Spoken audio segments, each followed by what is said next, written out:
think we are live. Woohoo! I'm not live, you are. We all are.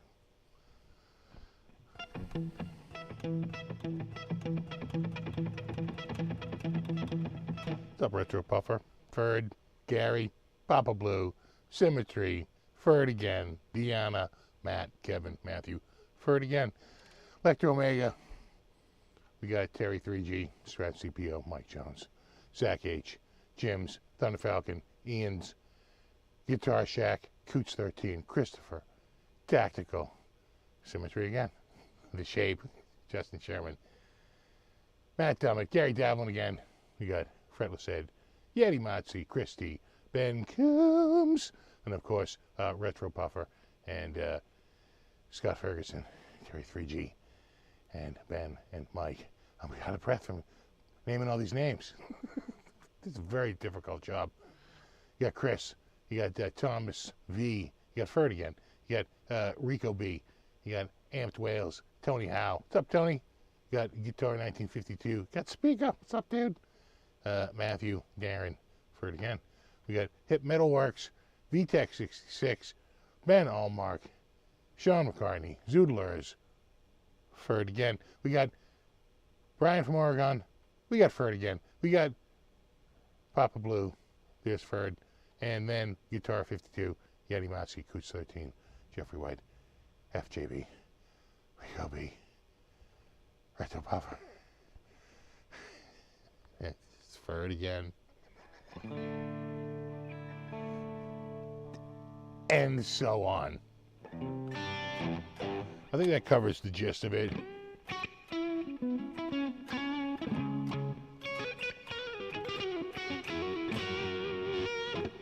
I do love this guitar a lot. I love those new colors too.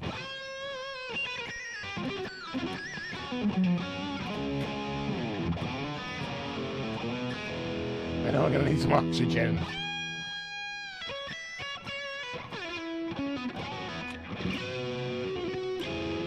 What's up, Amped?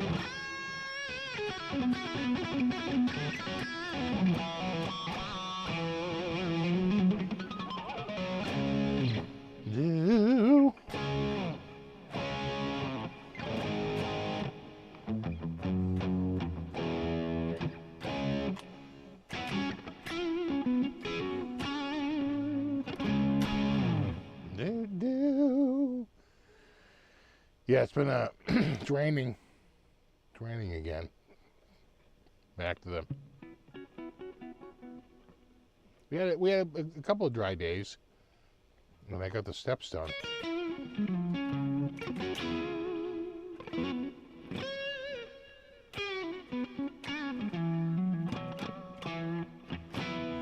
What's up, Average Joes? Mr. BHB Jr. Got Sean.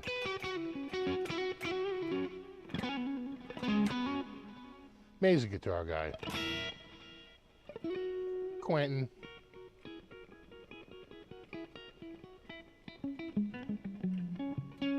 Fix the flooding. You know, so far, so good. You know, I don't want to jinx it and say it is fixed, but we have actually had a couple of pretty good rain events.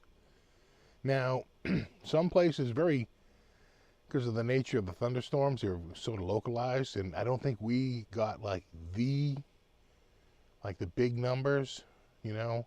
So I don't know the conditions have been exactly right, you know, for basement flooding yet, but it's been almost 2 years. Was it 2 years? I think it's been 2 years. A little over 2 years, actually. That was summer of 2021, I think I made those changes. I don't think it was 2020. I think it was 2021. And so far, it's been it's been good.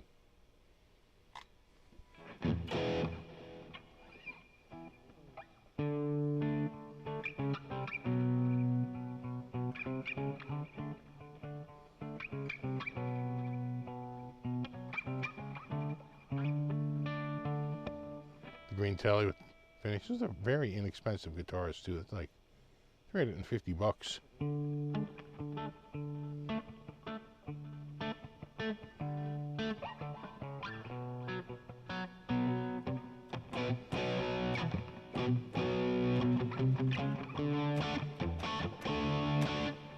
Right?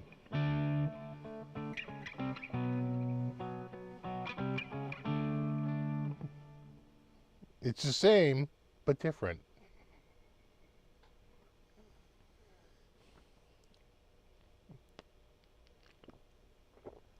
Boy, that's good. That's good. What's up, Craig?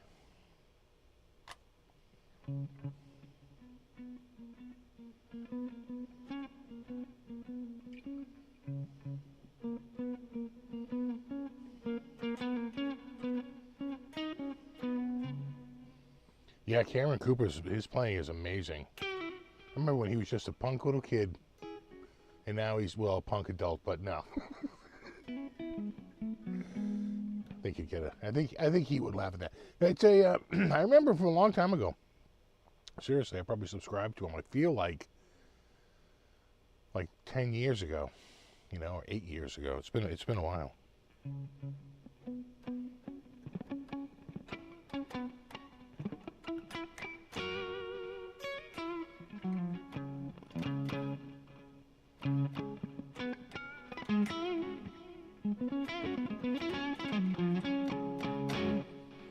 I don't know any Tears for Fears.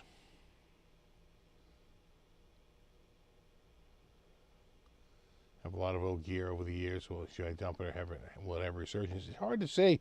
Feels like the market is falling, and it feels like it's more of a buyer's market right now than a seller's market. So I had some good luck over on, on Reverb dumping a bunch of stuff. But you really, a guy recently broke it down. He says, you buy a guitar for short money, and you think you're going to make, a bunch of money on it, but you really don't once you cut out all the middlemen and all the time. So I think I had a guitar I paid $12.99 for, and I put it up for, I think, $19.99 because the next cheapest one that had sold was $2,300. So I'm like, well, I'll throw it up for $19.99, but not a lot of interest. So I dropped it to like $1,850, and then first like $1,950, then $1,900, and $1,850. Once it got down to about $1,750, it had a lot more interest in it, and it sells at $1,750. So that guy with tax and shipping pays like just about $2,000, for that guitar, maybe even a little over $2,000. And by the time I pay for the shipping, right, it wasn't free shipping. There was an amount for shipping, but didn't quite fully cover it, but it was pretty close. I think I charged like $65 shipping. It was like $68 or $70, so not a big difference. And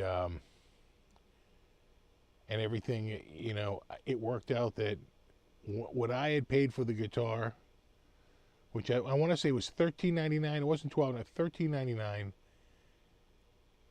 and with my tax and shipping, it was around $15.10, something like that. $15.15, right?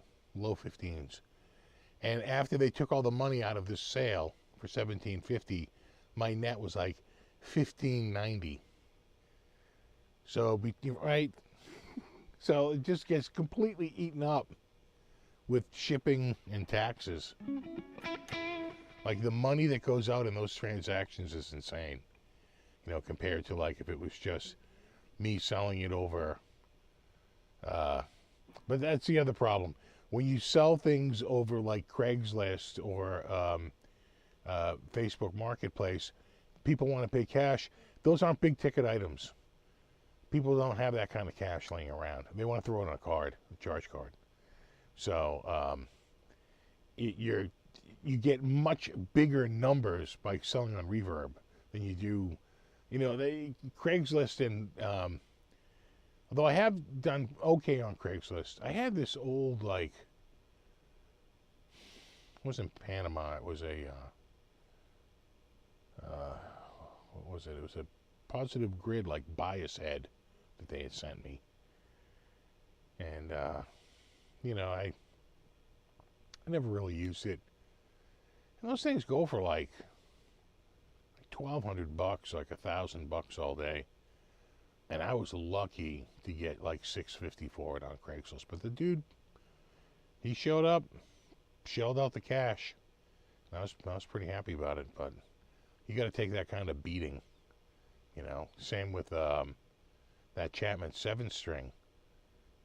You know, that's the type of thing you might have done better on Reverb, but by the time Reverb takes out their money, right, and you go through the hassle of having to, you know, box it up and ship it, just the sheer convenience of meeting a dude at like Legacy Place.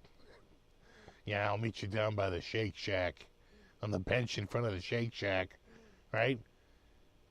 It's just so much easier to just go to a well-lit, well-traveled, you know, full of cameras, you know, place to do the transaction, and just do it for cash. So, yeah, it's selling. It's so much easier on Reverb, but boy, man, you pay the price.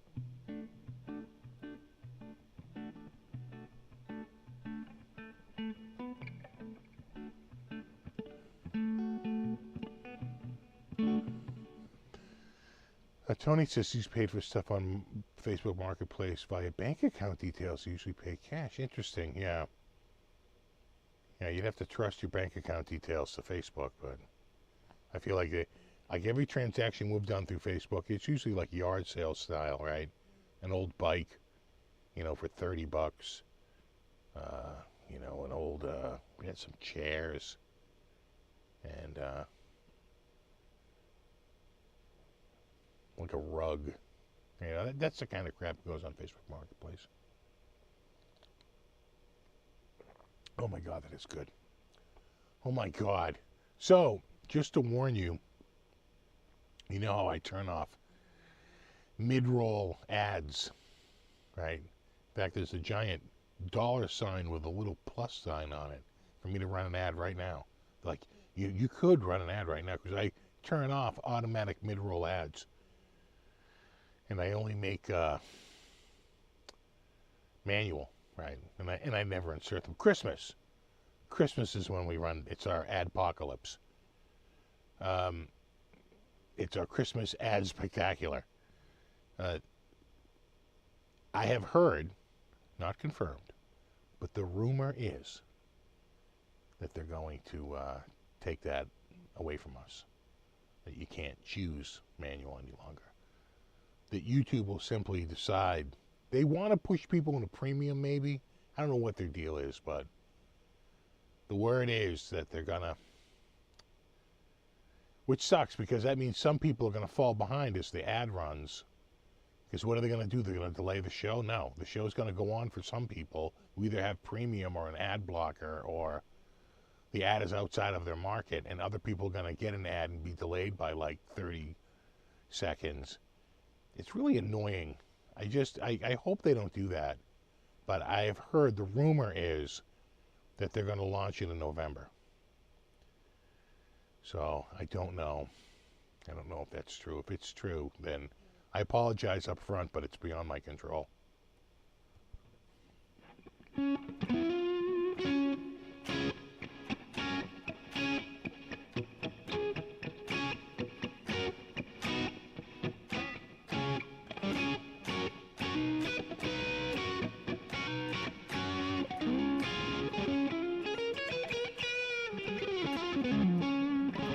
Exactly, they're always pushing.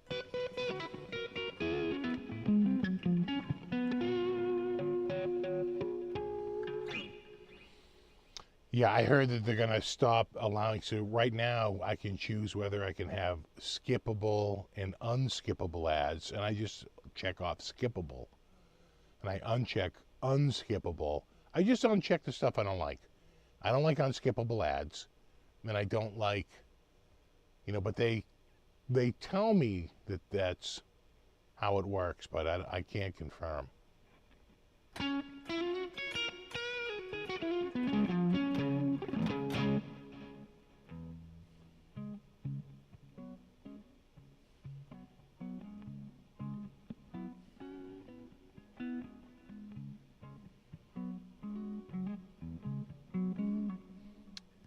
So let's talk about the, people don't like it when I don't talk about the main topic too quickly. They come to this later, and they go, it's almost like you're just sitting around and talking. It's like, kind of, That's kind of it. No refunds. Wait, hold on. Let me run an ad. We'll talk about the main topic, which is the future guitar. So what came up was I saw an old MIDI guitar. It's the only reason why this came up. Is I saw an old MIDI guitar. And speaker, do you remember when I had my old MIDI guitar? Did you ever see that guitar? It was black. It was an Ibanez MIDI guitar. Do you remember that thing? I wonder if I sold it before I met you. Let me see.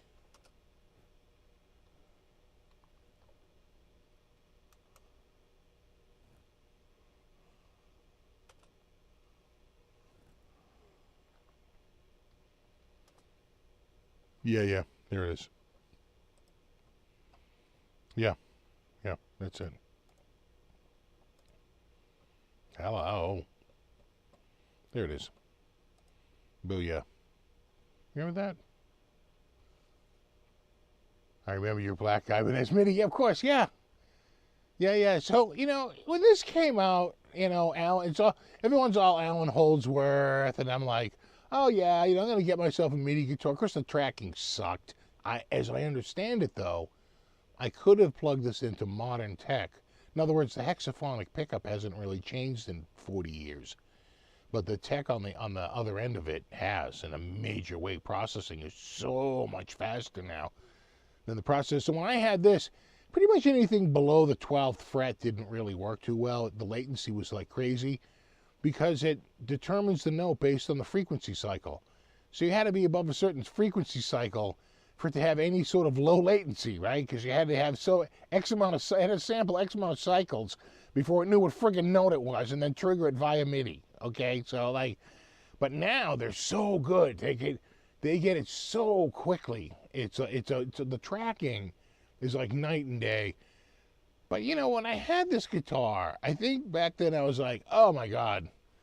And I remember when I had this guitar and I had my Amiga, I remember being on a bus ride down in New York to go to a computer show. And we were talking about like future stuff and a couple of guitar players on there, and they're like, oh, MIDI and these hexaphonic pickups of the future. This is just the infancy of like a whole new pickup system.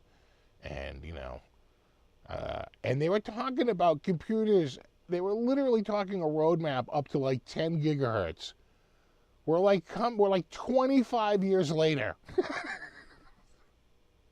And we're not even close to 10 gigahertz yet. It's like, it really hit a wall with the gigahertz, Anyway, when this was out, we were like, hey, this is going to be it. We're going to have some sort of like new, we can't even imagine the technology. It's going to be like lasers, man. And we just thought that guitar was going to evolve to like something like Guitar 2.0, some sort of new technology that we couldn't even imagine yet, that something was going to come out. But you know what? It never really did. And in fact, we thought for sure synth guitars were going to be a big thing, and synth guitars were going to be a huge, thing. I guess it's kind of like 3D TV. Remember when everyone thought 3D TV was taking over? That's it. It's a whole new genre, man. Paradigm shifted, right? We've got 3D TV. It was the same thing with the MIDI guitars. And nothing. Kind of didn't really pan out, right? And the MIDI guitars are still around, but man, just nobody. The only one back then playing them was like Alan Holdsworth, and believe it or not, Pat Metheny.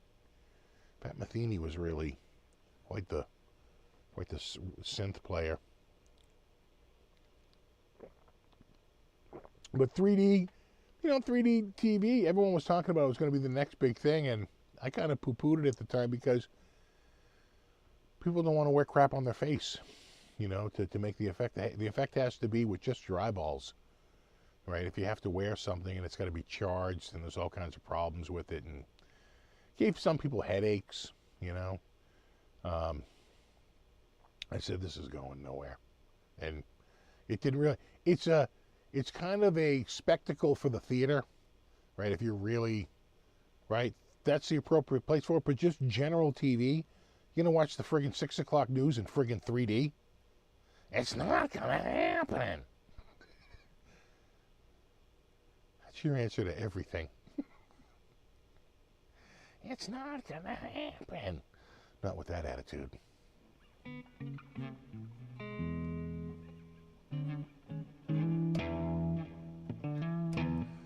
So I started thinking today, like, now that AI is among us, what the hell's going to happen with guitars? Are we finally going to get, you know, a diet snack cookie that holds up in flavor? No. But maybe we will get some sort of new guitar system. I don't think so. MIDI was the closest thing. We had the hexaphonic pickup. They've tried things, touch-sensitive frets, but that's more like playing a toy, like playing a game, especially if it doesn't really have strings on it. It's fraught with stuff. I'm thinking more, I don't know. I think the closest we came to it was the hexaphonic pickup, and it just never really took off. Hey, Steve, what about Fishman triple play? Yeah, so Fishman, I want to say, is probably, it's still a traditional pickup, but you have to give them props for at least trying to do something other than wine magnet, copper around a magnet. That Fishman, that whole Fishman system, and with the USB charger on the jack plate on the back, yeah, pretty good.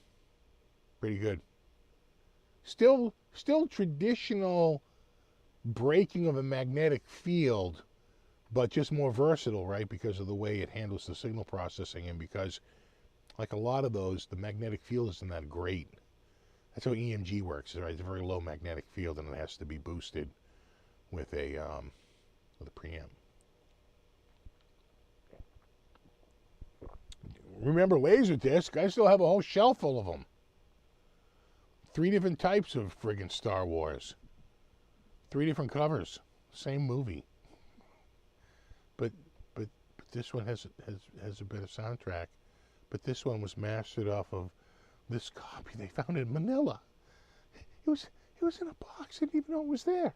It's like brand new. Now, of course, I just hit, Disney Plus, and I get it in like 4K Ultra Dolby Vision. But at the time, on my big giant rear projection screen TV, remember those? I literally took mine apart, broke it down into pieces, and brought it up to the 3rd floor here. It's in doubly vision.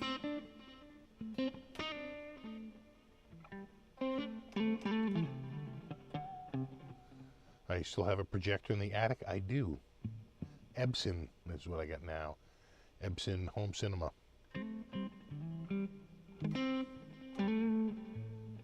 It's a LCD instead of my last one was DLP. I've had a couple of DLPs, but now I'm LCD.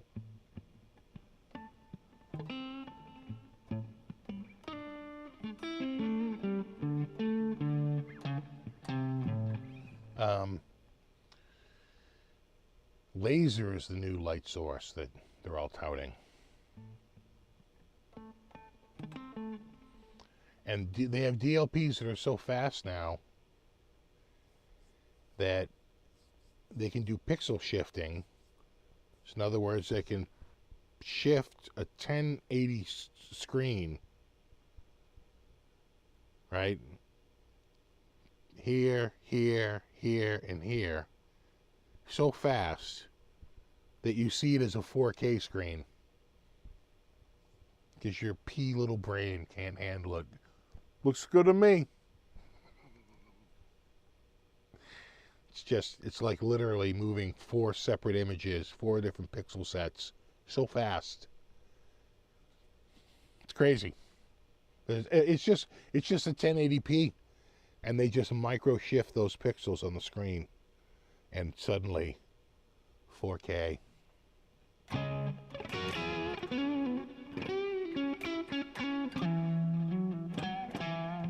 because it is 4 independent sets of pixels.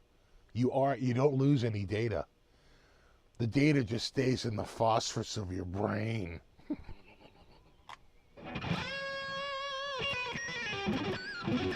Speaking of the Sony Trinitron,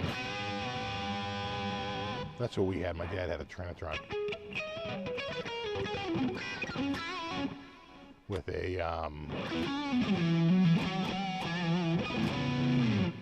an instant on, right? Our other TV, you turn it on, you had to wait forever for that screen to finally, light up.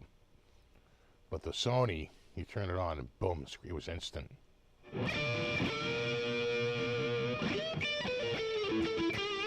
Exactly, your brain can't handle the truth.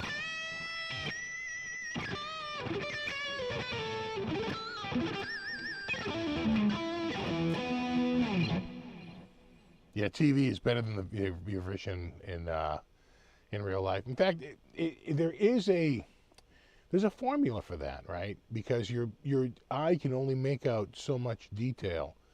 So there is a perfect sweet spot where you sit just close enough to make out the extra detail that the extra resolution is getting you, but not so close that you lose the sharpness of, right, that one giant, sort of picture, right?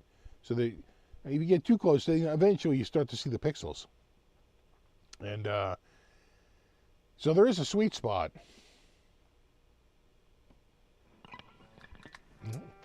Dropping my friggin' pick here. Where's my picks? Damn it. Right there.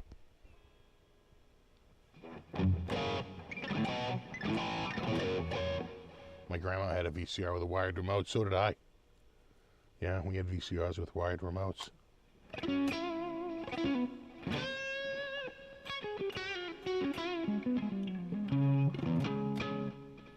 I think, what did I watch with a wired remote? I think I watched Hollywood Shuffle, Robert Townsend. Remember that? Oh my God, Tony, thank you so much. Very generous, man. For SFB, YouTube Forced Ads Defense Fund. I know. Thank you, Lovey, for your service. Thank you. I'm trying. I do uncheck that box, but we'll see what happens. I'm crossing my fingers.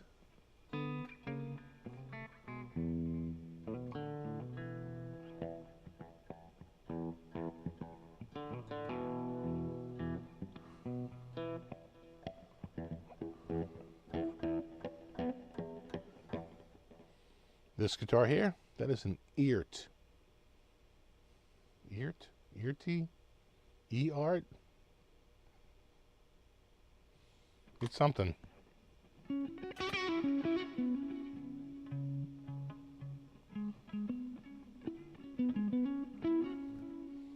I do love this guitar, man.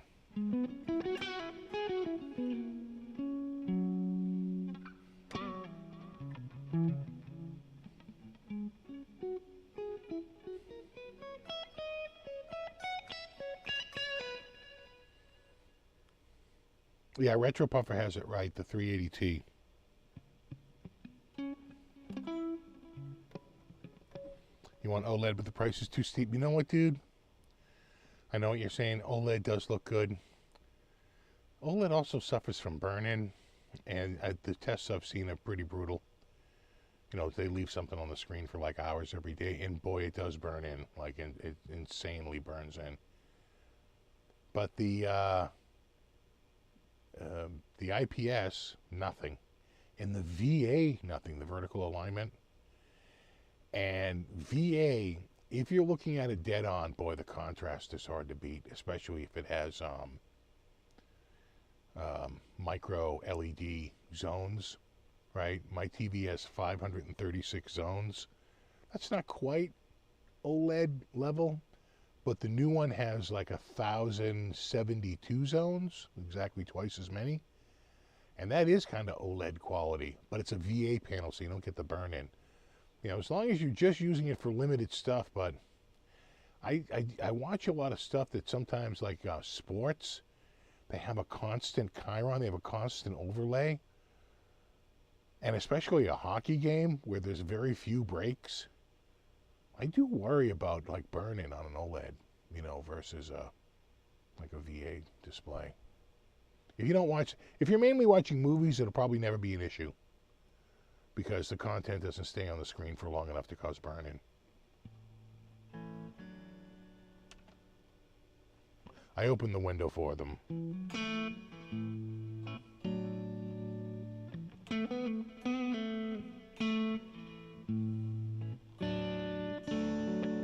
If I haven't seen Rick Beato's interview with Yngwie, we've been living under a rock. I'm on like my 10th viewing. You know what? Like I told Bobby, Yngwie was in a good mood.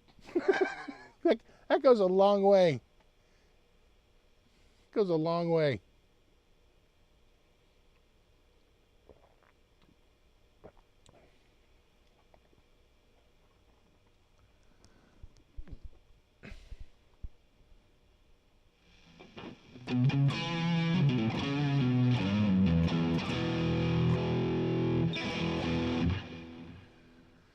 Boss Katana Mark II decent. I like my Boss Katana Mark II. I put me down as a katana lover. I do like the sound of that amp. Like a lot of them, yeah, it's solid state.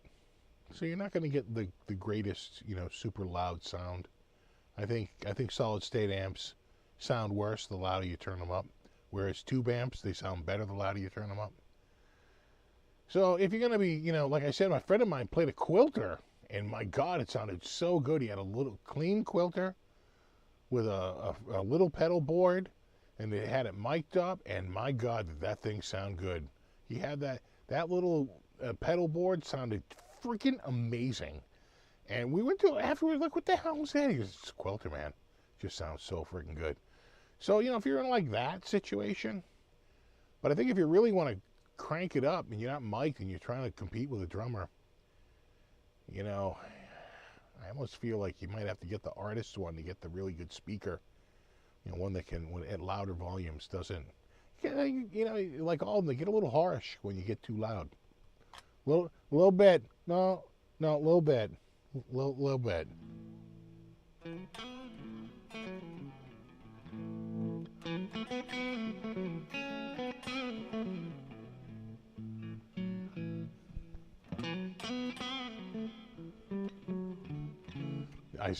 Yngwie's nicer than what he used to be. Yeah, you know, he's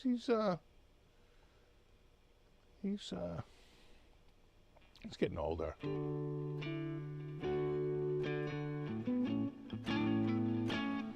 Christopher says, new guitar day. I got a Luke HH Blue Flambe. I'm gonna see. Luke, hold on. Luke. I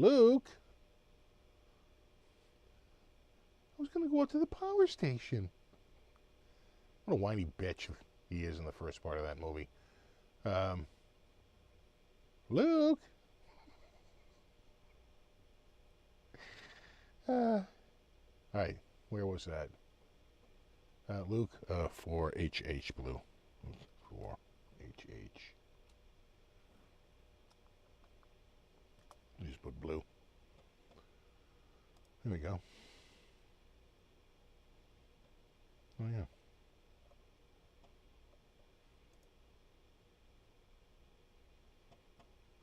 Oh, Christ. Enough with your newsletter. Luke. Is that it? Luke. I'm going to go down to the parking birds.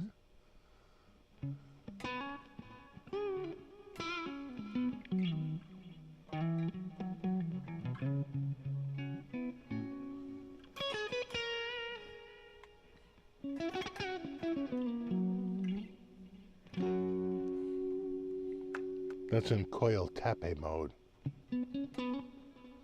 Christopher says, yes, sir. Yeah, no, dude, that's nice. I mean, I knew you had money. I didn't know you had money. Look at you. Look at you.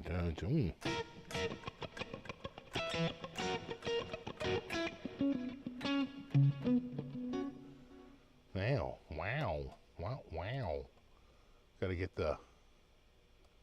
get this just right here. Hold on. Waka. Look at that.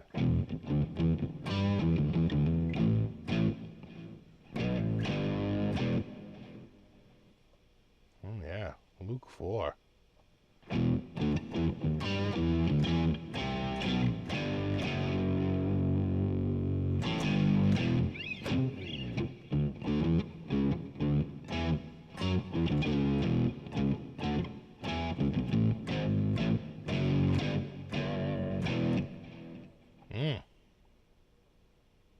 Oh yeah.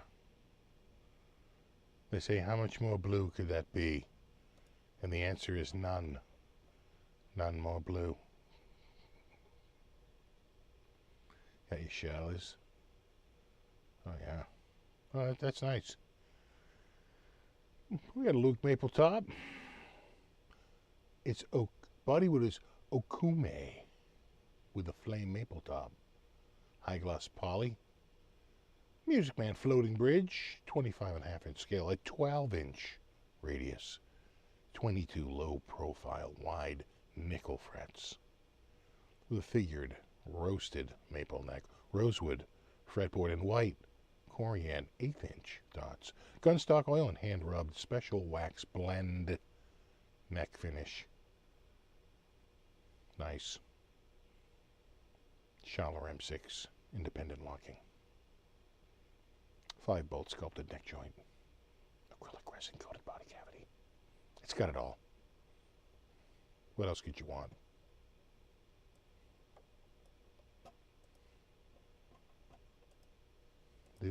Do. It's got all the flames. Exactly. Just throwing this out there. Flamey McFlame face.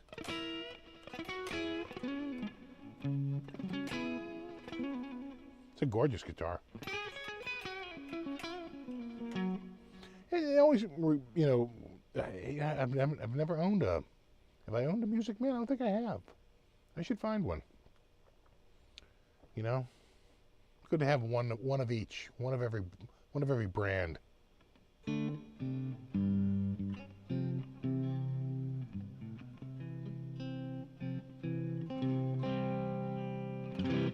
Have a good one, James.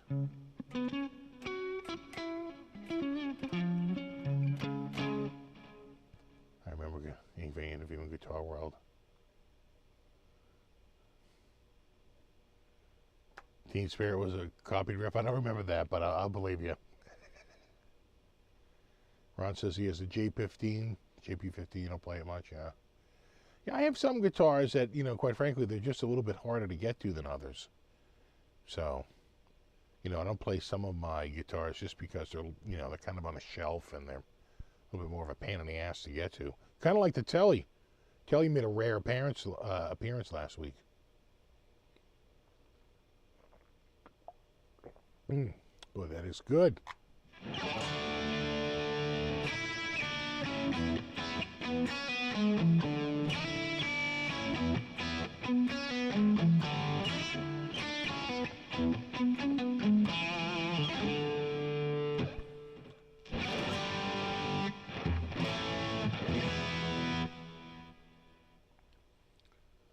Played a few of the Music Man EVH. Yeah, I've never owned one either.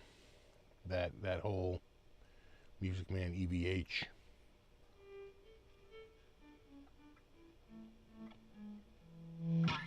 So who was first? Music Man and then PV? And then Fender and EVH brand, right? I think it was that Music Man couldn't keep up with the production. And then maybe it was the same with PV or something like that, or you just had an out with Hartley PV. And the next thing you know, he's with Fender.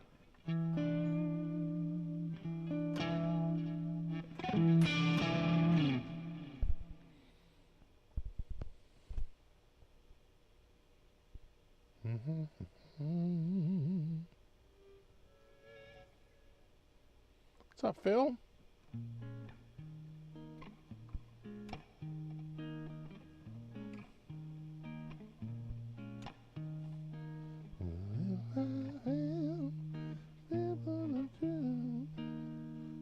lights. And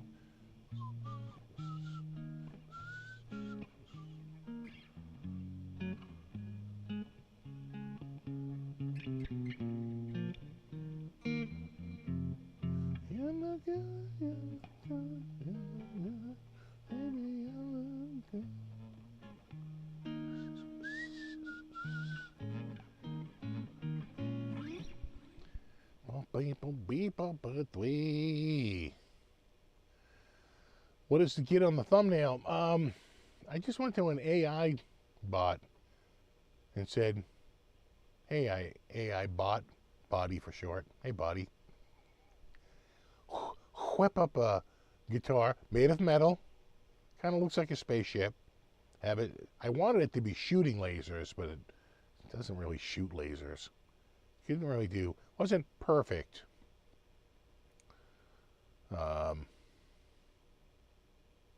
The problem is that they only give you so many for free, and then it's time to like start buying credits, and I ain't doing that. I did like a half dozen tonight. I think 4 or 5 before they got to like, all right, now it's time to pay up.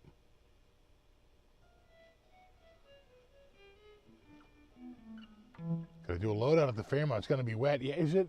I feel like it's quieting down slightly. So it's not a real guitar. The one on the thumbnail? Hell no. It's my interpretation of a futuristic guitar. I think I said make a futuristic guitar of metal. Like it's in a, I think I said either a laboratory or a spaceship.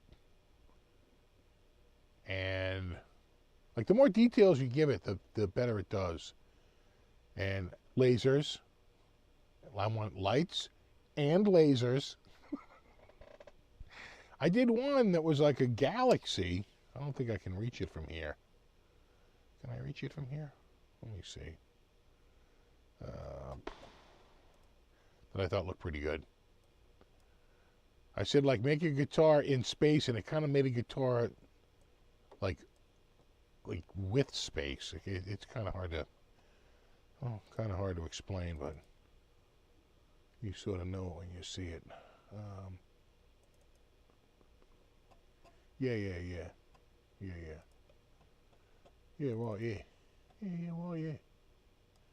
When I watch the British baking show, I'm always like, yeah, right, yeah, right, yeah. Yeah, right, yeah. Oh, yeah, well, yeah. My wife is like, will you shut up over there? I'm like, quite nice, isn't it? So that was my space guitar. I could have used that for a thumbnail.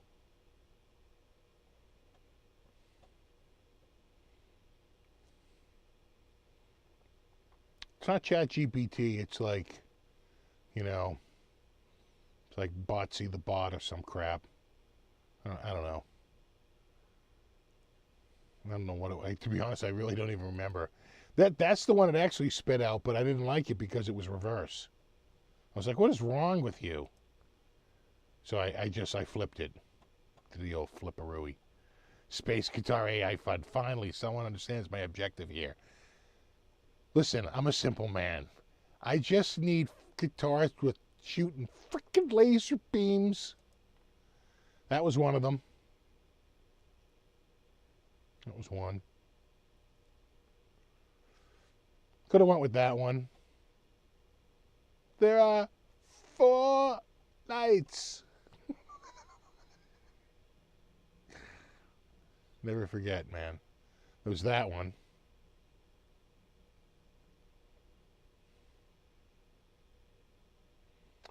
And then, of course, this one, which is the one we use for the thumbnail. All of them made by the twisted mind of some bot. What's up, Aljon? Aljon, I'm just saying, that could be the next Kramer.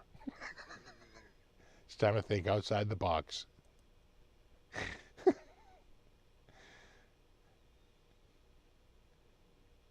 MSRP $16,950.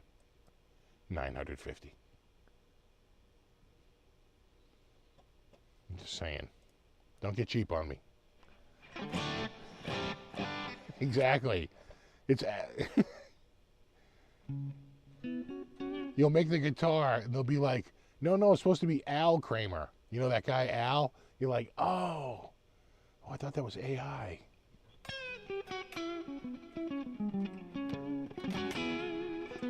Exactly. All these were, I know, right?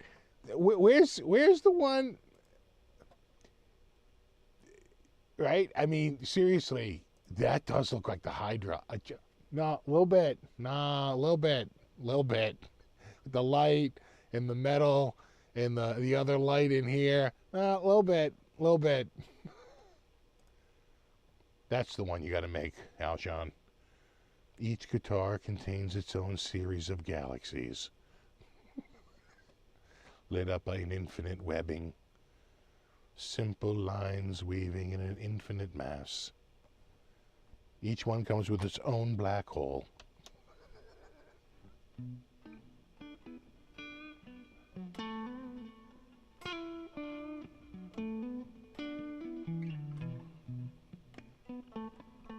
There are 4 lights. Exactly, Alshon. There are 4 lights.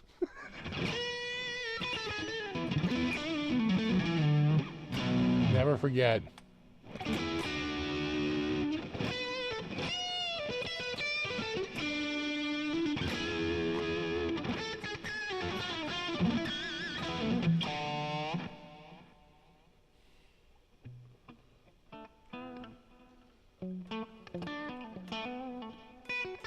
Exactly, that's the MIB of guitars. Yeah, I call it Orion's Galaxy. Right, galaxies around Orion's neck. Is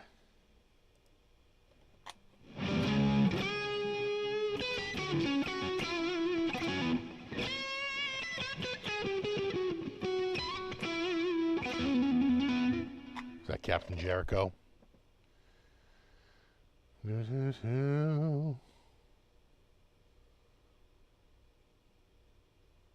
Yeah, I know what you're saying. Yeah, it could inspire like a clear epoxy, some LEDs, you know, a little bit of a different colored epoxies. You got it, man. Pachow. That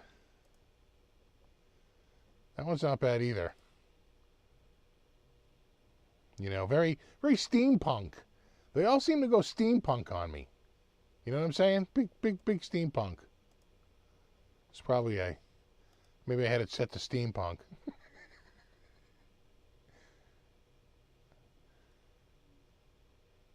You know, it's like a friggin' Borg ship right there. That thing. You will be one. Resistance is futile.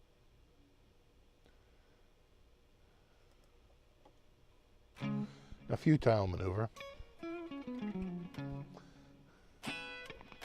Exactly, has tubes in it. Looks like a guitar Xenomorph would play. Interesting. Yeah? Let's rate them. Who's playing this? Xenomorph? What do we got here? Borg? We gotta name these. That's gotta be MIB, right? How do you call it anything but MIB? It's the first thing you think of. This is a little different. This is softer. This is La Tigre. This is my hard edge. Ferrari. Exactly. Yeah. Right. Little H.R. Geiger. Yeah. The Geisha. Yeah, no, they're good. It's cool. I made these all tonight, right? A couple hours before the show. I said, ChatGPT, you're so awesome. Can you make me some guitars? It went, like what?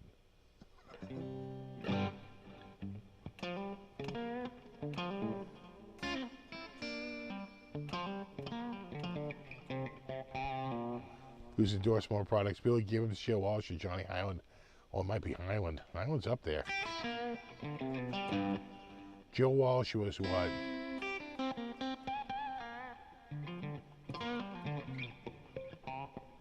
feel like he was with West Tone for a while.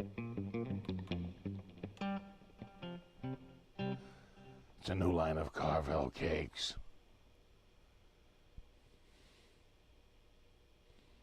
That's Cutie Cat. I haven't seen...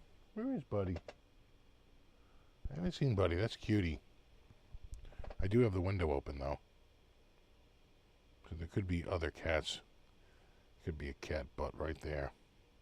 Probably a cat butt. Feeling a cat on my leg. Yeah, Joe B, too. Joe Bonamassa.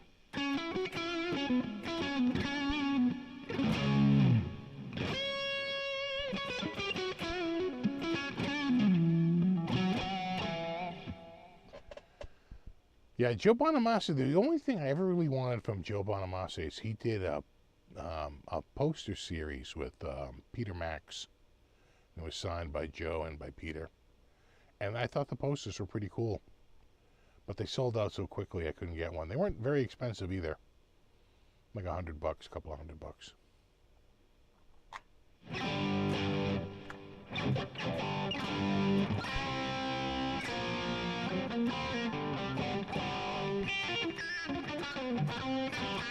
You get spammed relentlessly from Joe B. I did have to put him on my I did have to put him on my spam list. He does. He is relentless. He really is. Good call. I forgot about that. Forgot how bad Joe B. He's got the campaign, but you know what? Those 61 never played SGs don't buy themselves. That one's got to pop out a 250,000 once in a while. Yeah, we got someone with her wee little boots. Wee boots. Right there. Could have been called Bootsy. Cutie Boots. Cookie Puss. Fudgy the Whale.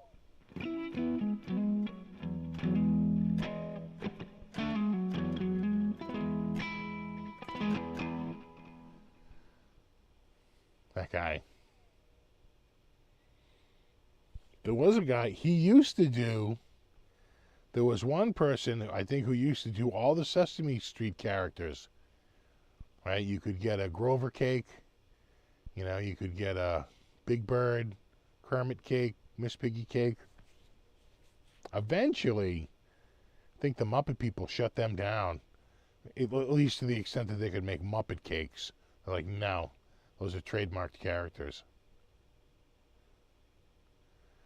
Yeah, Carvel ice cream cakes. Oh my God, we had a couple of local Carvels. Right, he basically he was the original guy that do the cookie crumble in the middle. Trying to think. Can't believe anyone let that guy do the voices. Well, when you're the boss. Yeah, I'm doing the voiceover. People love my soothing voice. Buy my ice cream cakes like Cookie Puss or Fudgy the Whale. Doesn't this look amazing? That was like the guy who used to do the bathrooms. Bay State Remodeling. I'll do your bathroom for less. Couldn't even pronounce the word bathroom. I'll do your bathroom for less. Bay State Remodeling. We want your business. It didn't instill confidence.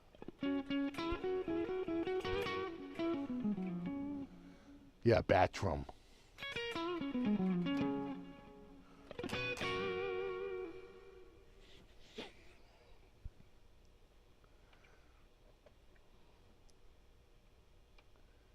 Yeah, Bernie and Phil. God, I used to see them at the friggin' like probably a half dozen times. In fact, 2 nights in a row, which is kind of amazing because we both were there 2 nights in a row. But the Fridays The local Fridays. God, they loved Fridays, and so did we. We bring the kids to Fridays. They like this. They like the Sundays, and all this stuff. So we would go to Fridays a lot. Had a bunch of crap on the walls. The kids really liked it, and they would eat the food. So we were going to Fridays, and God, I would see Bernie and Phil, and the two boys. They're always at Fridays. At your bathroom.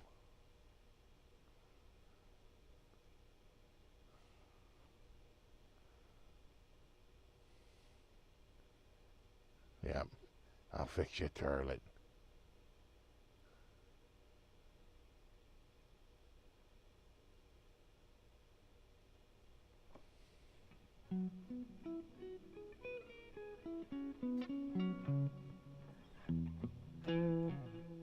Yep, quality, comfort, and price.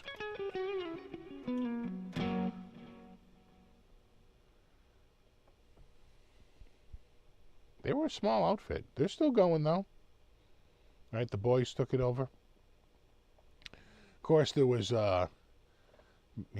Barry and Elliot, but Barry never really, was sort of a spokesperson. It was really Elliot that was the brains. They sold that. Barry got out, and Elliot, they sort of sold everything off to this other company. But he's pretty much, wasn't really announced. And Elliot is still the spokesperson. They still pay him to do the ads for. But the best thing ever was the Red Sox could never win a World Series, and so they had a thing where they had a big promotion where, and it went pretty late into the season. I think it went up to like the 4th of July. And if you bought furniture between like opening day and like the mid-break, right, like 4th of July, and the Red Sox won the World Series, which they hadn't won in 86 years, then all your furniture was free. And my parents bought like a bunch of furniture from them during that period. And the Red Sox won the World Series. They paid out millions of dollars. And people were like, oh my God, you must have been dying. He said, no, we bought an insurance policy. That's why it was limited. We had an insurance policy. The insurance policy paid it out. So the next year, now they're going to do it again, right? Right? They're going to do it again. Except now this time, they can't just win the World Series. They have to sweep, right? They have to sweep the World Series. Wouldn't you know, they go to the World Series and they sweep. And they had to pay it all out again. And they've tried to do a few things since then, but they never quite. I'm sure they've done it again, but the window got shorter and shorter. Then all of a sudden you had to get it between like April and like the end of May instead of all the way into like July, right? They shortened the window. And, then they were making it, they have to sweep every game in the playoffs. It was like damn near impossible.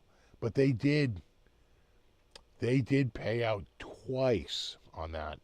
Twice. Once with the straight up World Series win and once with the sweeping of the World Series. Unbelievable. Again, they had an insurance policy that paid it all out.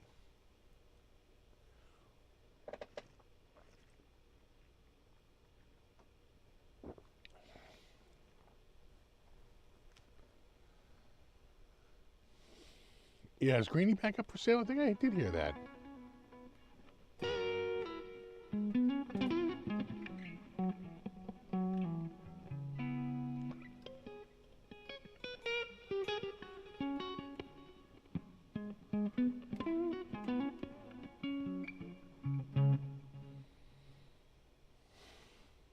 Hey, speaking of donuts, there's a new place that opened. Is it King Donut? I forget now. It's a new donut place, and The donuts are made to order, which sounds a little weird, but they don't cook the donut. They have like plain bases, like a cake base and like a risen base, right? The different types of donuts, and then they just dress them, kind of like a Chipotle, right? They don't make the friggin' tortilla, right? There's some ingredients that are already pre-made, but then they add a bunch of crap to it. So it should be interesting. I'm not sure. And I think it's only $2.79 a donut, which isn't that crazy. They opened up a gourmet cookie place, and it's $5. It's $4.99 a friggin' cookie. That's a hard pass from me. I just couldn't.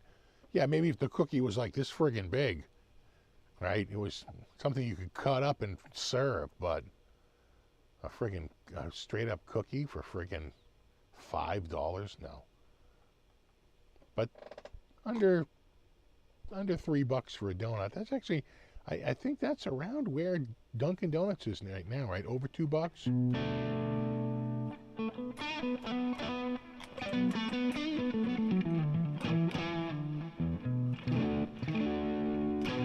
Yeah, it's like a chocolate cake or like a spice cake or like a vanilla cake, right?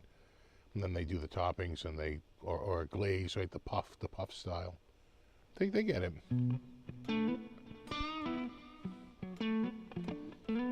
I know exactly. Does that cookie feed a family of 5?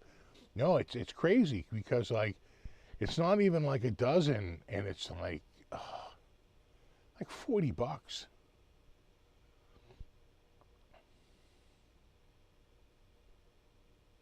Literally $5 a friggin' cookie. Yeah, exactly. If you buy a coffee speaker, you know why? Because the markup on coffee is insane.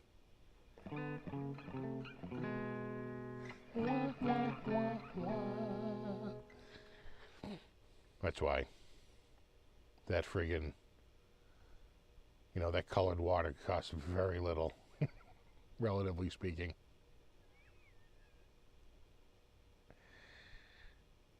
Yeah, they do. They add frosting and sprinkles right in front of you where they dip it and make a glazed for you, right? They have a hot vat going, and they take it and throw it on a screen and let it cool before they throw it in.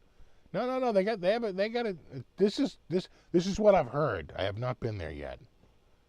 I think is it called King's Donut? I have to look it up. I'll have AI make me the perfect donut. No such thing exists. If it was perfect, it couldn't be a donut. If it's a donut, it can't. Like, break it.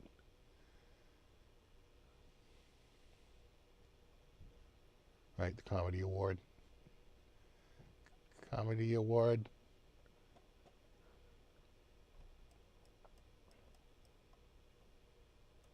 Yeah, it's on the side of the Texas Roadhouse. Well, it's not showing up on the map yet. Nothing, huh? No.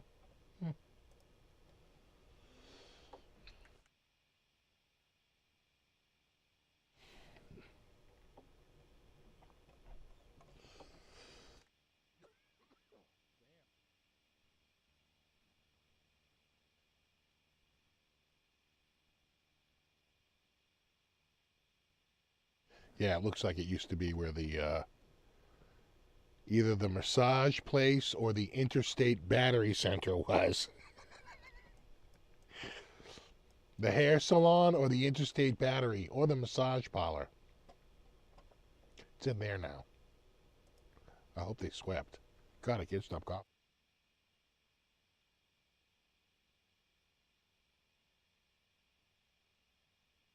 Man. Huh? To-go coffee is one of the highest marked up items there is. Yeah. Costs almost nothing to make it. Have a good one, Sean.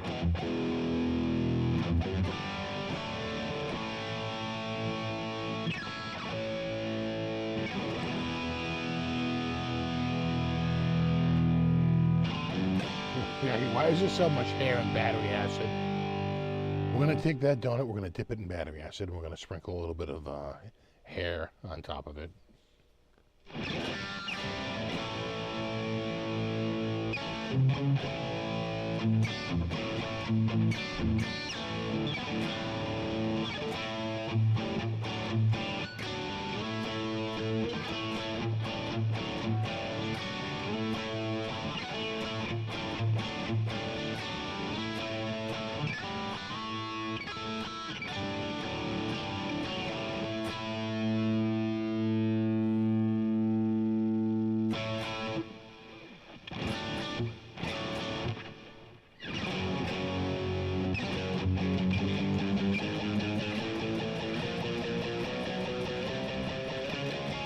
I feel like that needs the humbucker.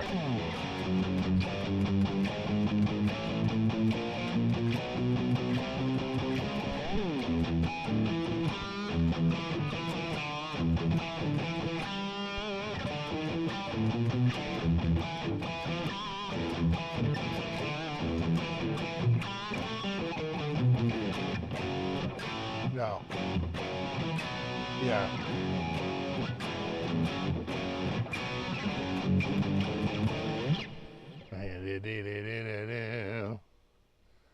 I'll take a jelly filled. I'll take a jelly filled in the lemon.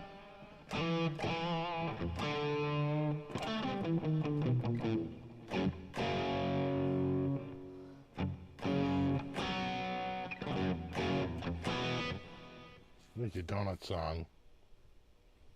I'm on a donut ride.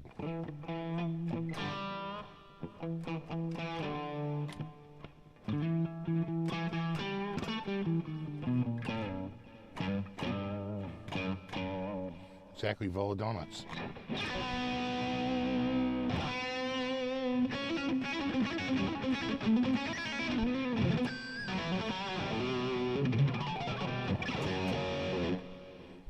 Yeah, I do like the new colors. Let's see if we can, for the TNC. It's like, send me a red, bro. Where is it? Yeah, right there. Just think that looks awesome. And they were at a Chinese show, the big Shanghai show, and they were showing these on the wall, and man, the red one on the wall stood out. It was like, damn, that looks good. Looks real nice. Real nice. Wow, they're already out of the purple gloss. That was fast.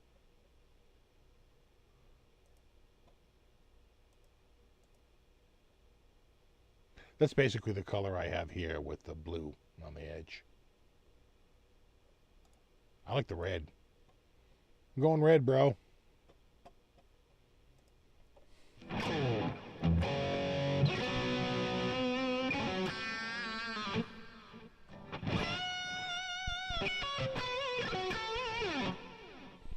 Yeah, you like the one, the aqua burst. Damn you, aqua burst. Is that from Finding Nemo? Damn you, aqua scum. It is nice. It's basically this. It's you know, it's basically this color here. You know, with a blue you know, edge. Blue burst. I'm still going red. I like that red. I think it works with the neck, the black, the chrome. Ties the whole room together. It really ties the room together, man.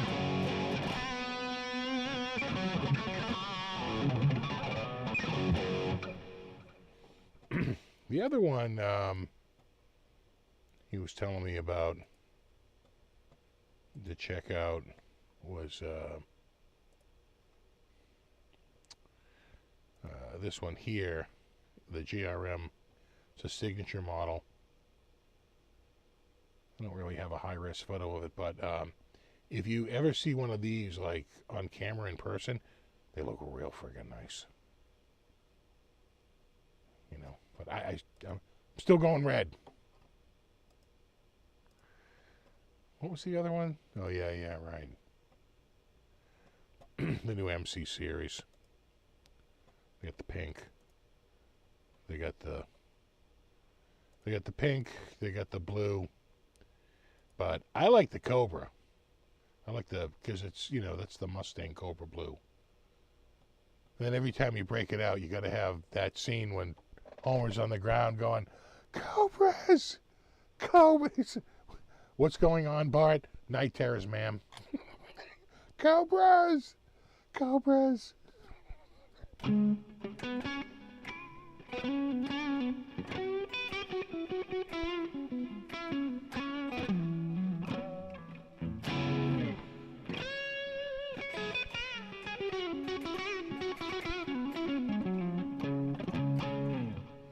They really do like the reverse headstocks. Well, that's why he wanted to talk about sending me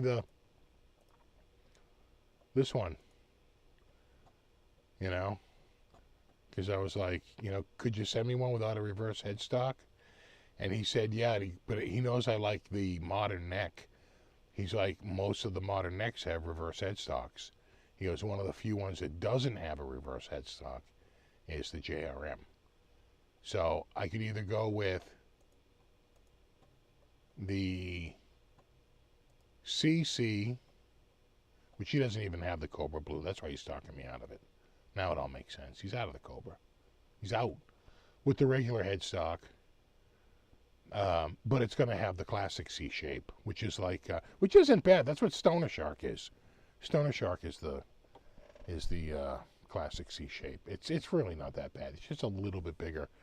It's instead of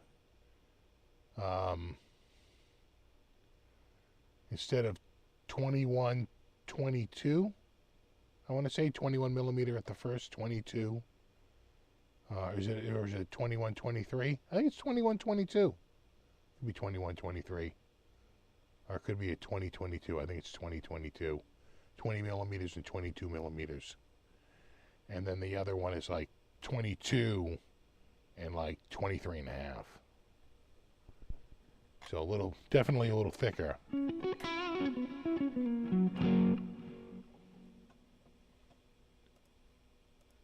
Yeah, the JRM.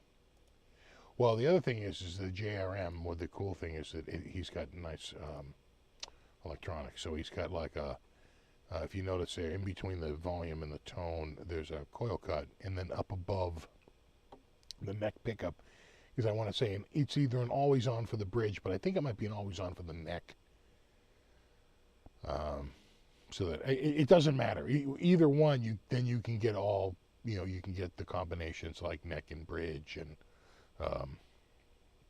all three pickups at once, but you have to make a decision. Either you're going to have neck all on at once or bridge all on at once, and I'm not sure which one it is, but it's one of those. Does it say?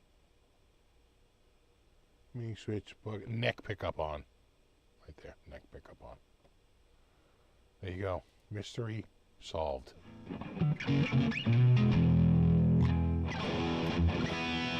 The $839 price tag gets them in the game now. Yeah, they will never admit this, but those are made in the same exact factory as that $2,500 Jackson. That Jackson MIJ that's like, what, $19.99, $24.99? All those MIJ guitars that are like over $2,000, literally made in the same factory.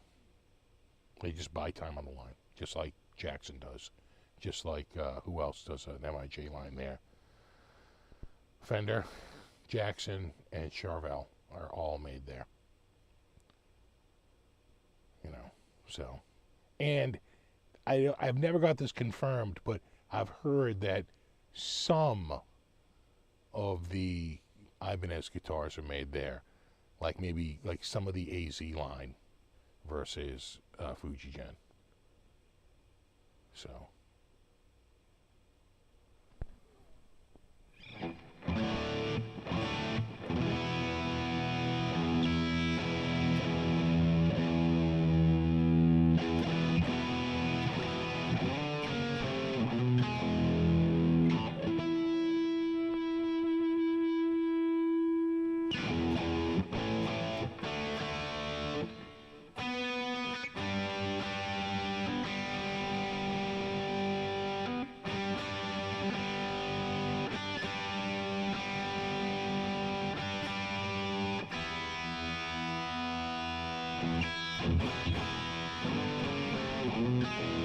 The Gaki factory, yeah.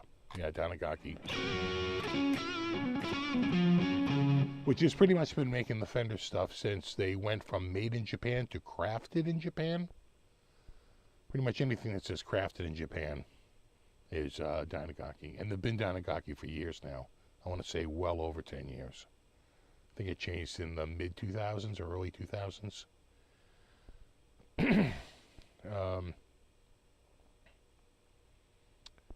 And then Jackson, EVH, anything MIJ that's by out of Fender or under the Fender umbrella is made there.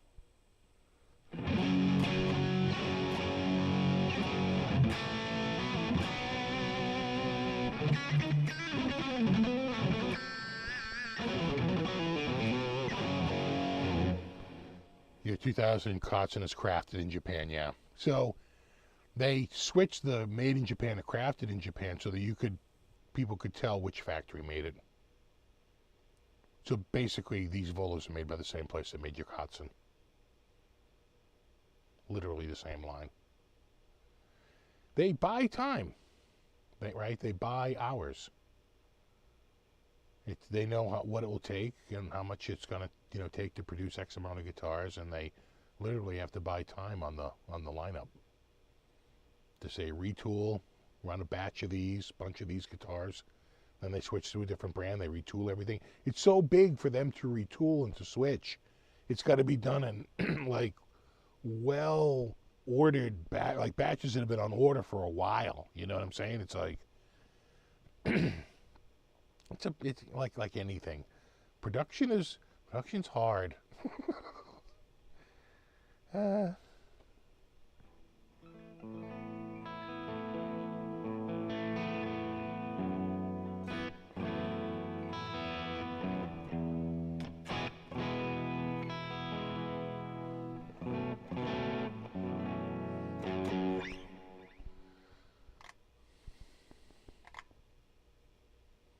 What are the differences in the factories in Japan versus Korea, Mexico? Well, there used to be a difference in just the sheer level of equipment. Like, U.S. factories were way more sophisticated to start out. But that changes. Eventually, Japan, and that happened in like the mid-70s, Japan like totally switched up. They were one of the first. Fujigen was one of the first to ever use CNC machines, which just gave them a level of precision, and it streamlined production too, right? Because less waste and less time hand, making stuff.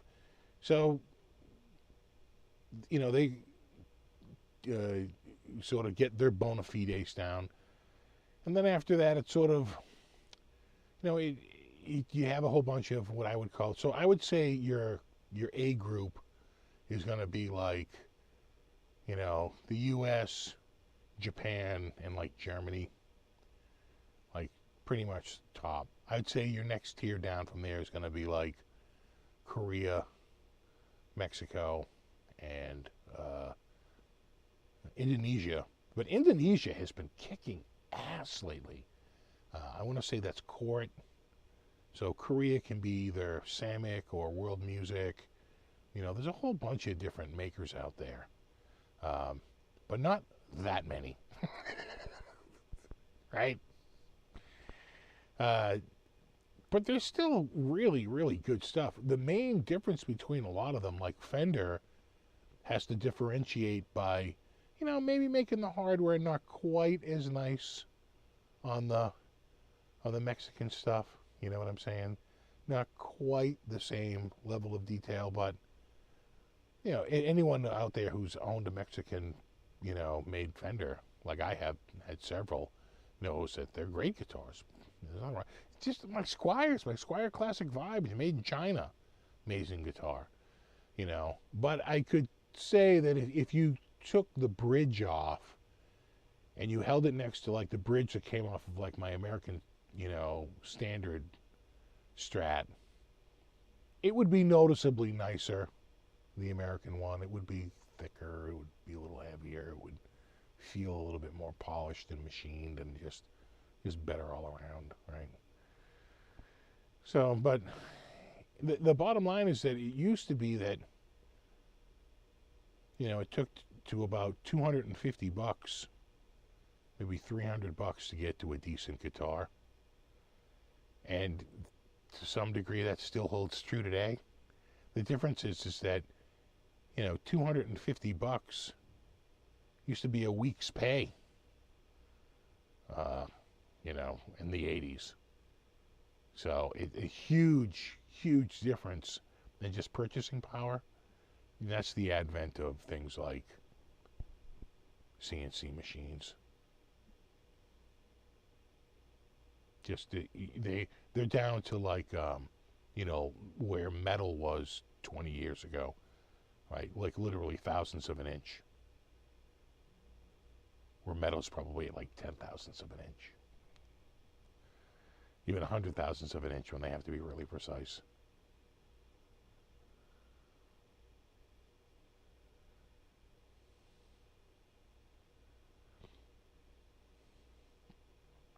So, the hardware, that's generally the thing. So the other thing you have to remember is that, and I've heard this from a few different makers, is that you've got to be at about 25% of retail, right, to make money in the industry. So your $1,000 guitar, they kind of have to max out at about $250 to build that guitar. That's going to be the cost of the build.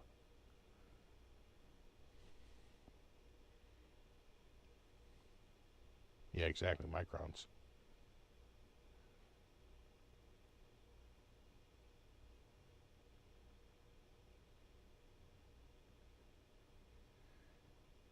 So just say,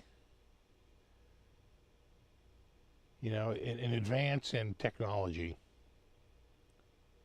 really made a huge difference. Like the quality you can get now for such low money is just insane. Like if I picked up a classic Vibe Strat,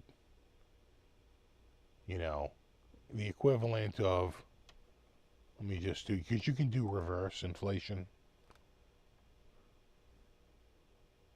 calculator. We'll just do it in reverse. So we'll say, what if in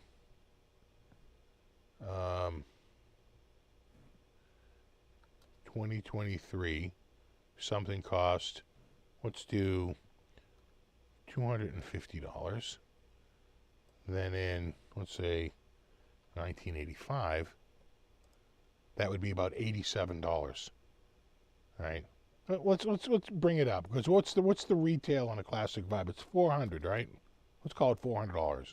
Let's be about $139. So imagine walking into, a store and picking up a classic, the quality of a classic Vibe, and you say, how much is this? And they go, it's $139. You'd be like, get out of here. What? That's insane. $139. That's insane. And that's an 85, Imagine if I went to like 1980, be $107.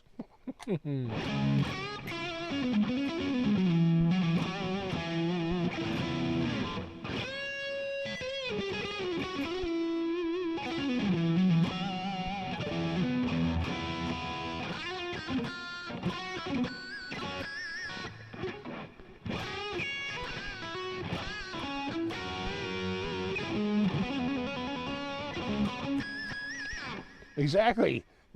You'd be like buying things, can't stop buying them. Right? That kind of money. But they weren't. They were like double that.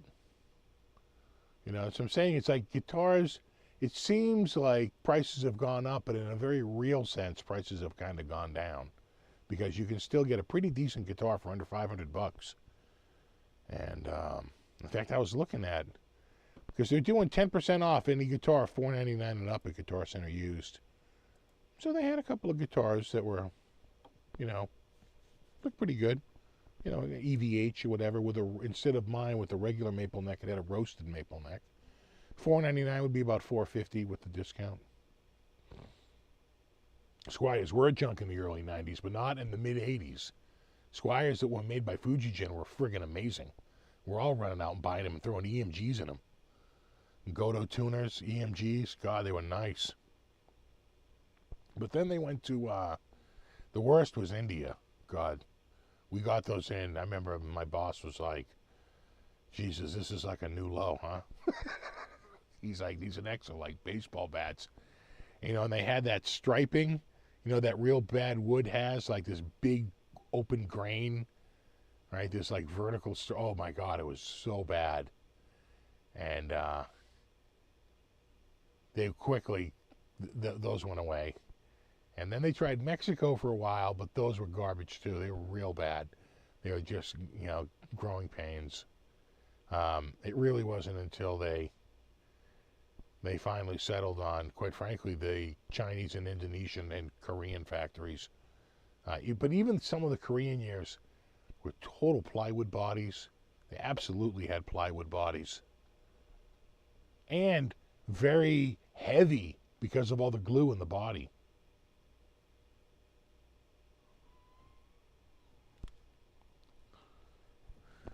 You know?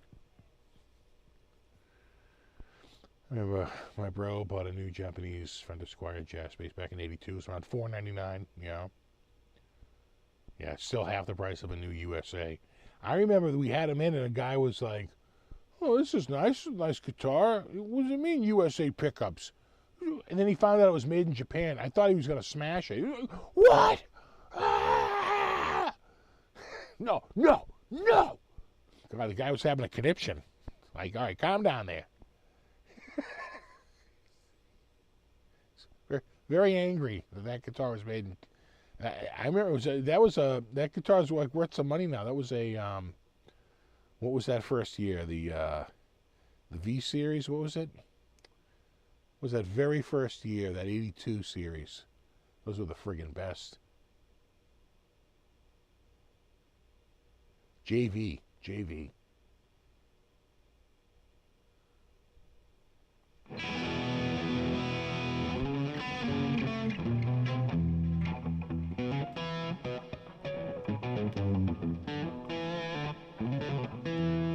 Exactly, that's stone glue.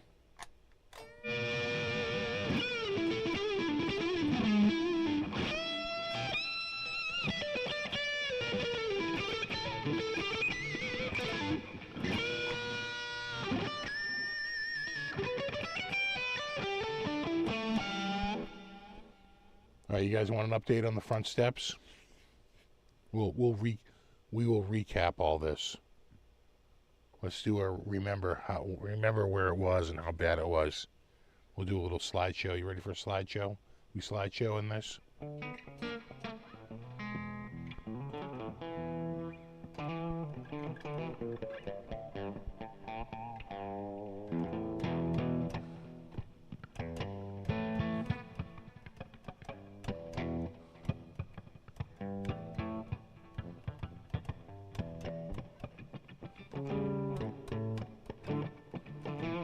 Exactly.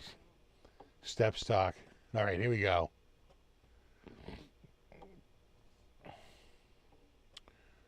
So as we remember, we'll just recap the whole thing.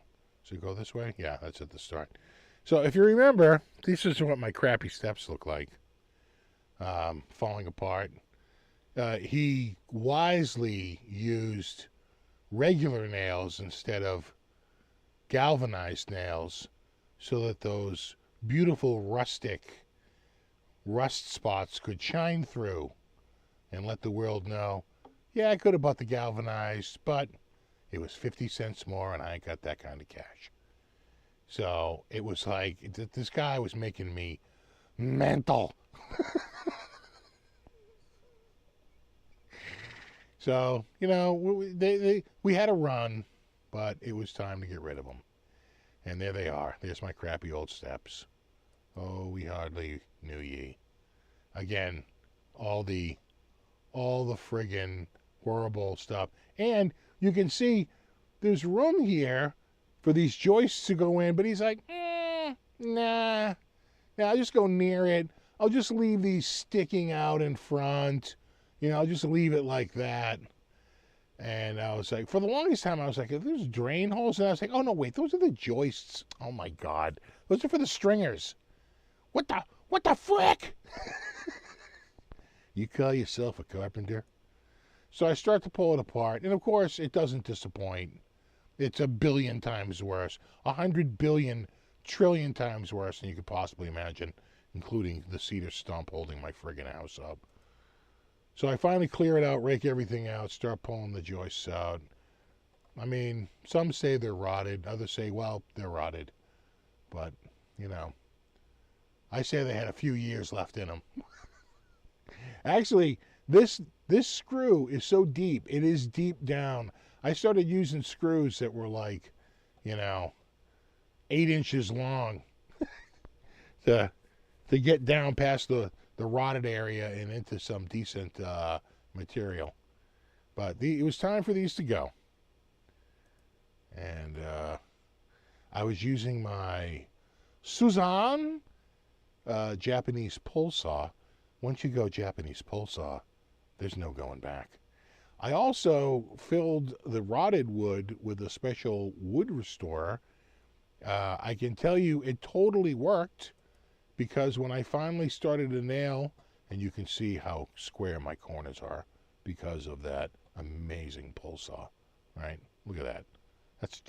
That's Japanese level quality there. When I was finally putting my stuff up, see, like there. Now these are just tacked up using a brad nail, right? So I can pull them off and situate them and move them around. The one thing I've learned is don't permanently attach anything until you got everything just freaking right. Because if you do, you're just going to make yourself mental. Don't use big nails until you're ready and everything's in place, and start with a small nail, work to a medium nail, and then when everything's just in place and everything's just perfect, then you can put it in with the large nail. When I got to putting these in with the large nail, the nails would not sink into the wood. The wood was so hard from the hardener. They would stick out about an inch, and I had to use a hammer to like smash it into the last. So I'm feeling really good that my wood hardener worked quite well. I also pressure washed it, which is why this is all missing. I'm going to try and paint all this. So there we go. We're getting the paddles in. These are not quite there, but we're getting there. Nice. Nice. It's close enough. Could I center that bubble? Probably, but I'm good with that. I'm comfortable. There we go. It's in. And there we go. The next day I put these in, put the stairs in. I just roughed the treads in because I still have to put the banister in. And I still have to work on the front risers because these are all exactly 7 inches in rise. The top one, I have a board that is 7.5 inches wide, maybe slightly less, but I was able to pull it up. This one is like 7.25. I had to put some fillers in until I could go back to Home Depot with a measuring tape and go through the stack of boards and find one that was actually 7.5 instead of 7.25 inch wide. That's how they get you. That's how they get you. So, pissing me off. Anyway, this is just roughed in, and then here it is. I finally get it in. There's no more spacers here. The boards are up correctly. Everything is awesome. I got the boards in just right. Everything is flat. I used the precision saw. I spent like 90 minutes cutting the edge of these boards so perfectly, lining them up so right, so that everyone was like within like a friggin', 1 micron of each other. I had a 1 micron tolerance, and I finally got it in. Oh God, I was so happy. That took hours and hours of work to get it just right, and the boards are nice and flat, and everything is just perfect. And there's my railing. Now the railing is very heavy. These boards were so friggin' heavy because they're soaking wet. This one here, I'm going to tie into the actual part right here. I have a 10-inch carriage bolt, actually 2 of them, and you put 2 carriage bolts through the side because it really matches up with the very large part of the stringer. So I'll pull these 2 treads off. They're only tacked in. Again, you don't use your big nails until the job is done. So these are just tacked in. I'll pull these two boards up here, and I'll drill through here, and I will tie it into this, and that should be good. Right now it's just in with some brad nails, some like 3-inch brads, but it's sturdy. It's not going anywhere, but I would feel much better if it, I want something that if someone fell on it, it's not going to go anywhere, right? And to do that, I'll carriage bolt it at the base. And, oh, well, there you go. There's a look. There's my, next thing I have to do is this. Of course, I measured these. They're 8.5 inches. No. You can't be 96 inches. It's 96.5 inches. Of course. So I have to get 10 footers if I want them to line up to the friggin' edge. But look at those line up. Oh my God. Those sideboards are so straight. Scientists calibrate their instruments to it. Look at that. How awesome that is. Damn, I do good work. And there it is. So this is the next thing, is to do these boards here. But I have to find 8.5 inch boards.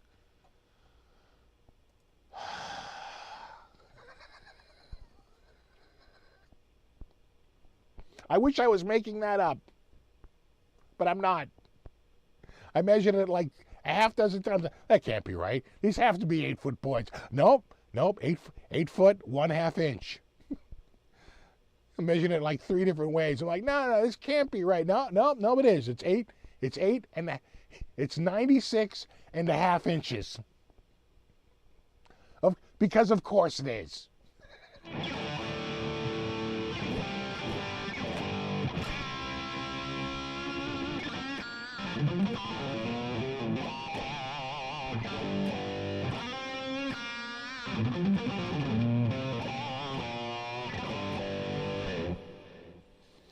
Cut them back, put in a support, and then have a replaceable toe on the front of that.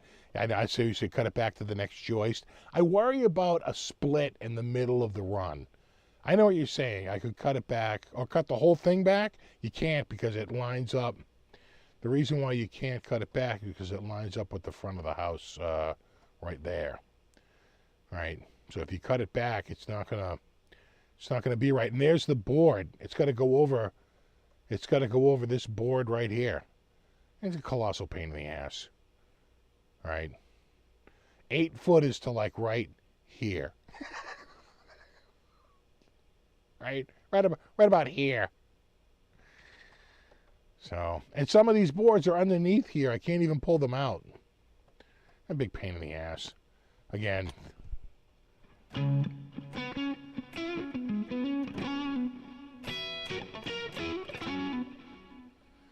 Is there a trick to cutting the stringers? That's where I have challenges. There is a trick to it. Once you calculate your rise and your run, right? So your rise obviously is the height between each step. And that's sometimes by code. It can be like no less than 7 and no more than 8. Most people settle on 7.5, right? Because it's right in the middle. If they have to do a little variance, they don't want to go out. And then you know how far deep you have to go, right? I think mine are 11 inches deep or 11.5 inches deep, right? That's my run, right? So you have the rise and you have the run. Once you calculate that, I cut out a jig and just made a sliding jig. That made it infinitely easier. And then you don't have to, you're not measuring each one. You're just running a pencil over the jig. And so once you figure that out and you get that, you run the jig over it, it's infinitely easier. And then the other thing is some dudes will cut slightly past, right, to fully cut out the board.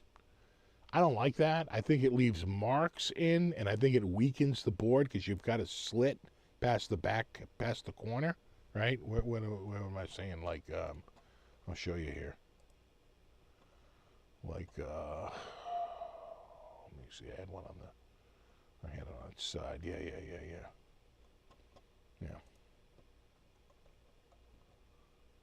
Right? sometimes dudes will cut like a little past here and a little past here, right, to get this part to fall out. Don't do that. Don't do that. I think it weakens the board significantly.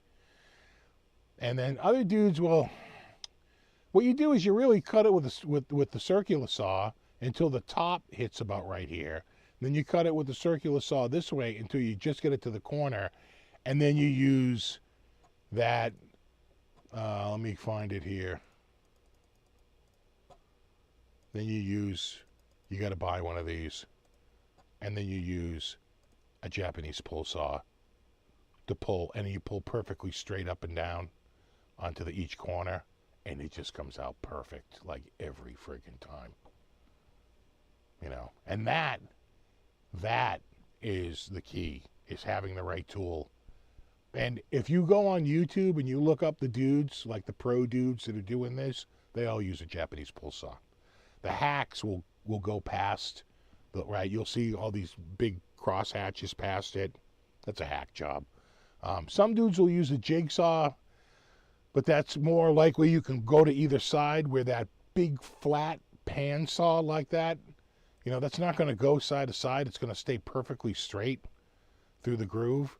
And when you hold it straight up and down and just pull up, it very gently pulls that stuff. It cleans it out so friggin' clean. You know, it's the difference between, you know, a decent job and a shit job. Just saying. So.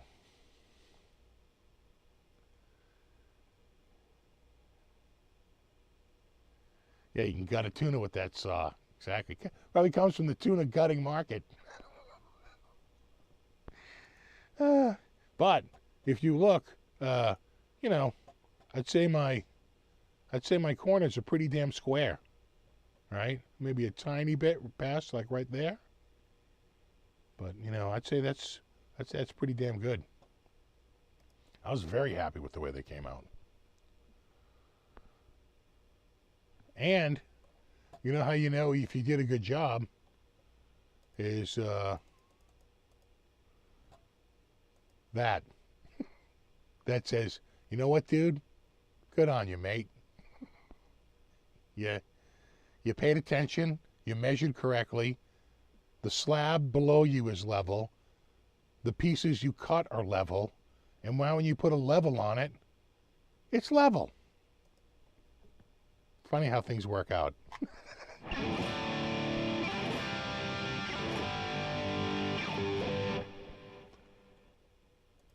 Yeah, one of my neighbors came over. It's like, look at you. Yep. I said, just call me Jesus. I mean, Jesus. You know that guy down the street? He's a really good carpenter.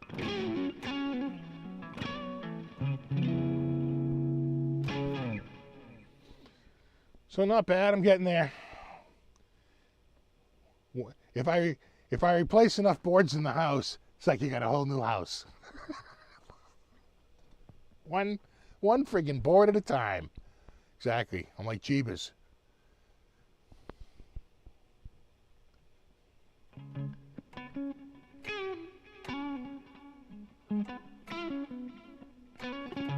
I feel like Harbor Freight should be reaching out. Yeah. Call me. I have to start my friggin' Harbor Freight channel. Were you getting ads? Did you get an ad? Did you seriously get an ad, Knees Hurt? Because I didn't run an ad. Did one just run for you? Because I have that turned off. If you just started it, yeah, but were you mid-roll and just out of the blue an ad ran? Because that could be, you know, how this thesis, yeah.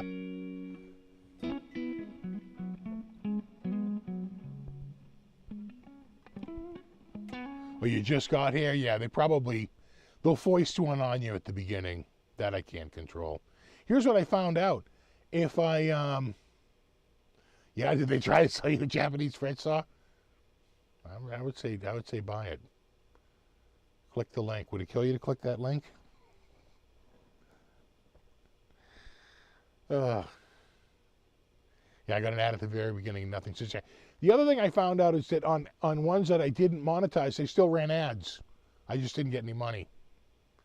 I was like, yeah, I don't want to monetize this. Well, they're like, well, we're not an ad-free platform. So, you know, we're still going to put ads up. Maybe just not as many? Nah, probably about this many. Look, the point is, you're not getting paid. Like, okay. Exactly, an AI space saw.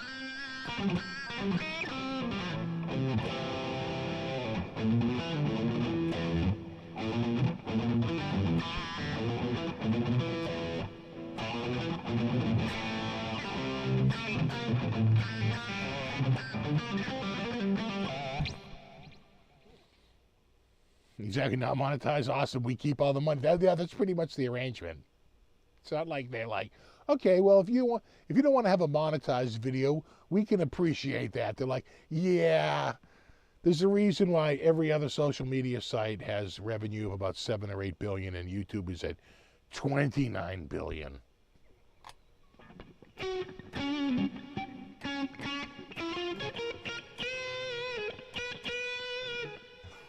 Like, at a music store?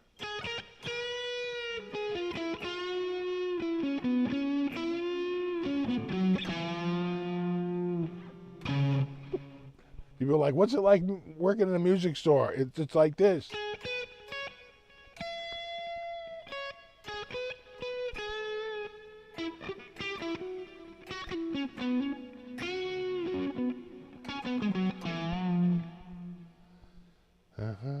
Dang, be right back. Gotta refresh some ads for revenue for YouTube, yeah. Exactly. Gotta rely on the super chats. Like 7 ads lined up.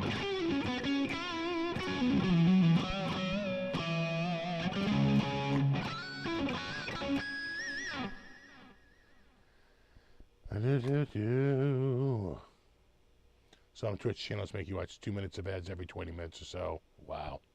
Yeah, I bet.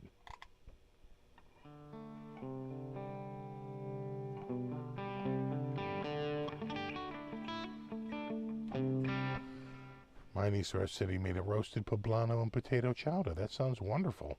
We actually just had a poblano, like beef poblano.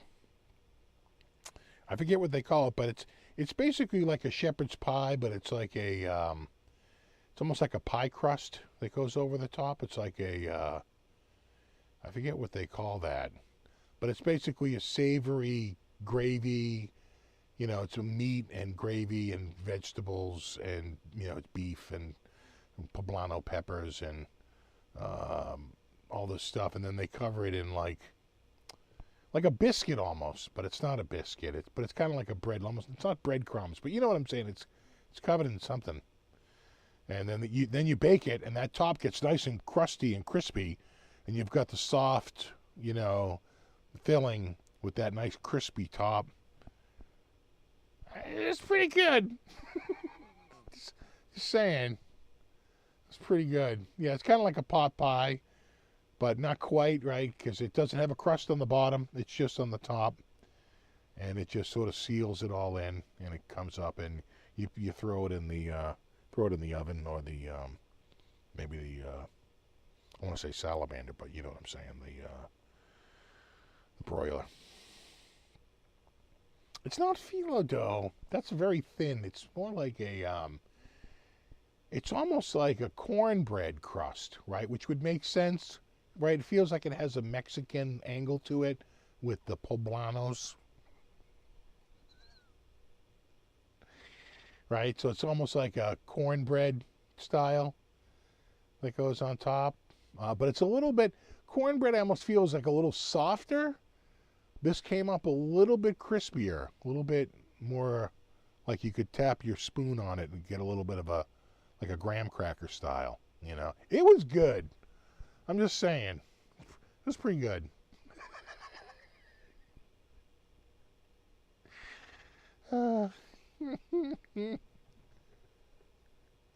100 billion trillion times.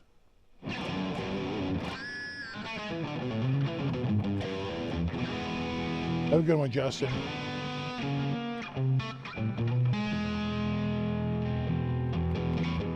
You had made gravy, exactly.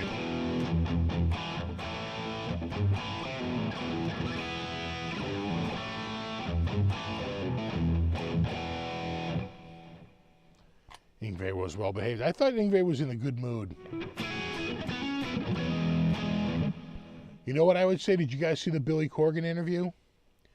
I would say, having seen Billy Corgan on Joe Rogan and having seen Billy Corgan on Howard Stern, Billy Corgan on Rick Beato seemed, and this is my take on it, nervous. He seemed a little guarded and a little nervous.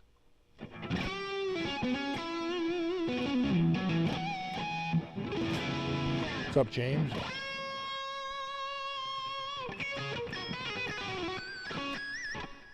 Right? Because I think when he was on Stern and Rogan, he's way more relaxed. Way more relaxed. But when he gets on to Corgan, you can tell he's way more serious. He's way more guarded. Very different. Yeah, Boston Market's God. I remember when they were called Boston Chicken.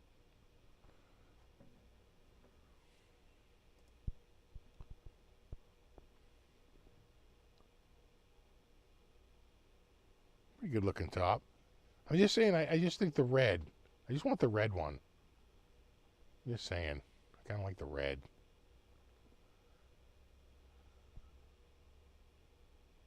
I mean, it's not bad.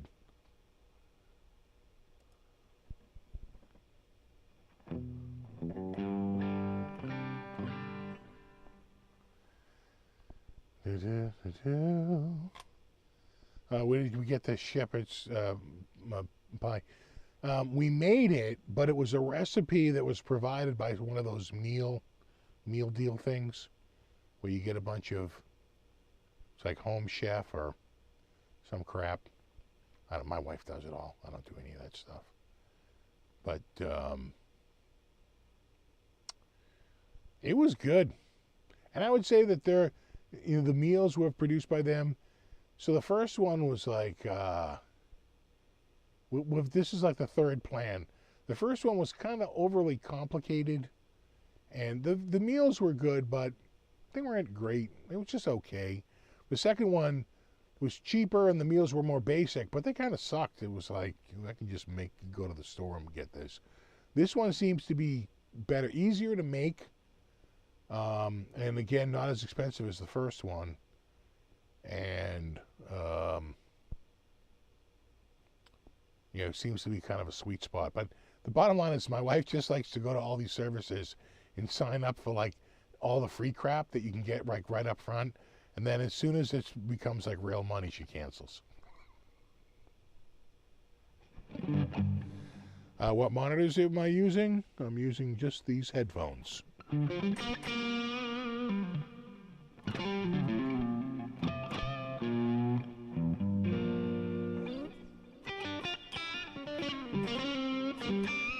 I have a set of KRK rockets, but they're not even hooked up. Did you make the dough topping or did it come pre-mixed? We had to make it. They give you the ingredients,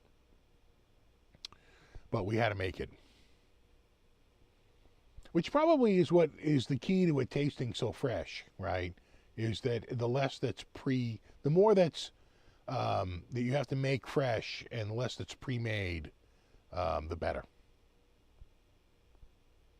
And they do a better job at like trimming the stuff and having it all ready to go. The first company was sort of like that. The second company was not. They were way more low rent. It wasn't as good.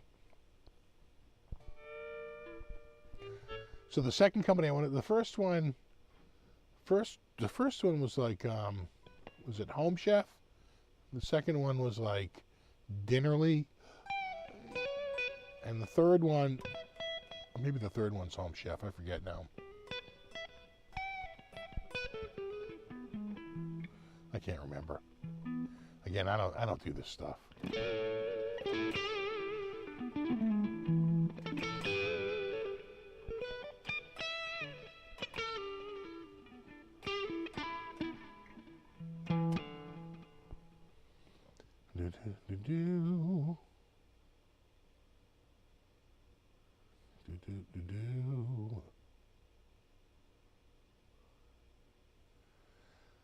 Exactly. Money can always go to guitars.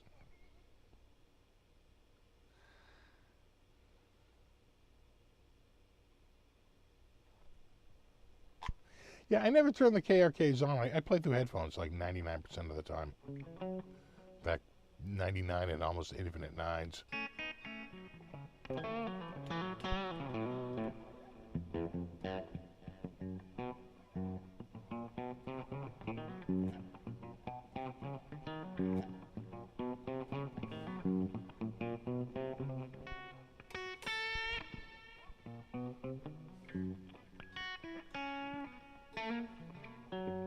Actually, 99 and a half.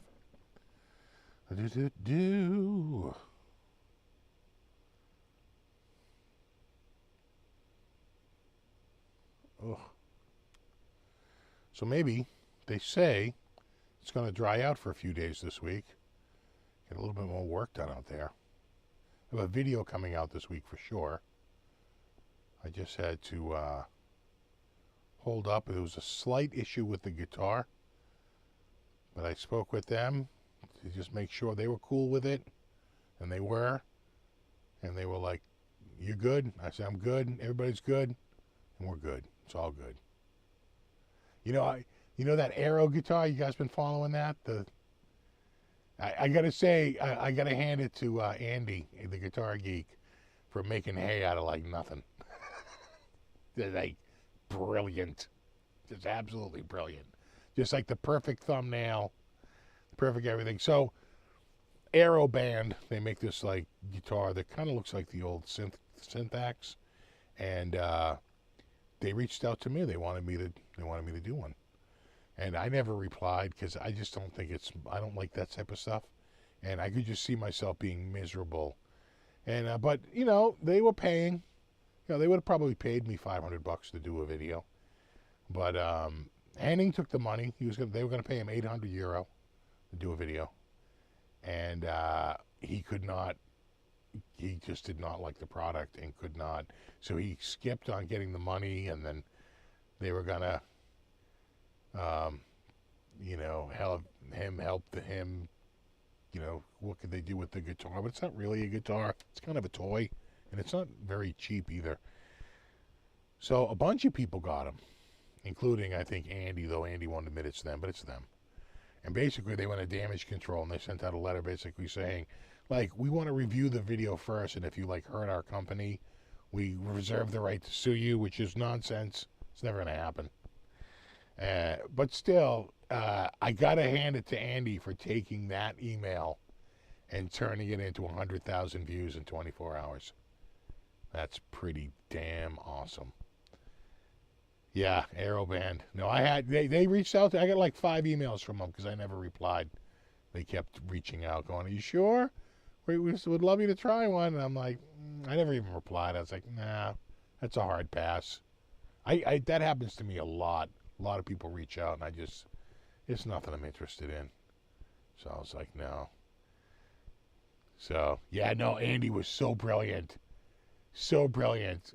Because he wasn't really being threatened. You know what I'm saying? It was like, it's like he was, but he wasn't. It's not like they were like, "Hey, we didn't like your review and now we're suing you." Or, "If you don't take that video down, we're going to sue you." It was more like they went into damage control and they threw a very unfortunate line in an email, something that would ruffle feathers. And he knew it. He jumped right on it. I was like, damn it. Smart. He got like 2,000 subscribers in a day. Making lemonade out of lemons. Exactly. Exactly. Brilliant. I was like, nice. Good on you. Good on you. All right, dudes. It's a little after 9. I know. Henning posted another. Oh, no, it's quite the saga. Long, long time ago. It's a big, giant, it's a Bohemian Rhapsody. Anyway, have a good one, Speaker. We'll talk soon. Have a good one. And Aljon, saw you there, buddy. Good to see you, too. No, you rock, Retro Puffer. So I'm going to wrap it up. I will. I have a new video coming out this week. It should be out Monday or Tuesday. And I will see you guys back here in a week. We'll do it all again. And there you have it. I, for one, welcome our new AI overlords. Super thanks to everyone for hanging out. Super extra thanks. I'm looking your way, Tony, for anyone who contributed tonight. It's always appreciated. Very much appreciated. And brofist to my mod squad. Hashtag brofist. Hashtag mod squad. And we will do it all again in a week. And there you go. It's all Simpsons quotes. Exactly. All right. There you go. Have a good one. We'll see you in a week. There you go. No, you rock. I'll see you guys in a week. And there you go. I'm out. I'm off. I'm going to go ahead and make myself a poblano pie. Later.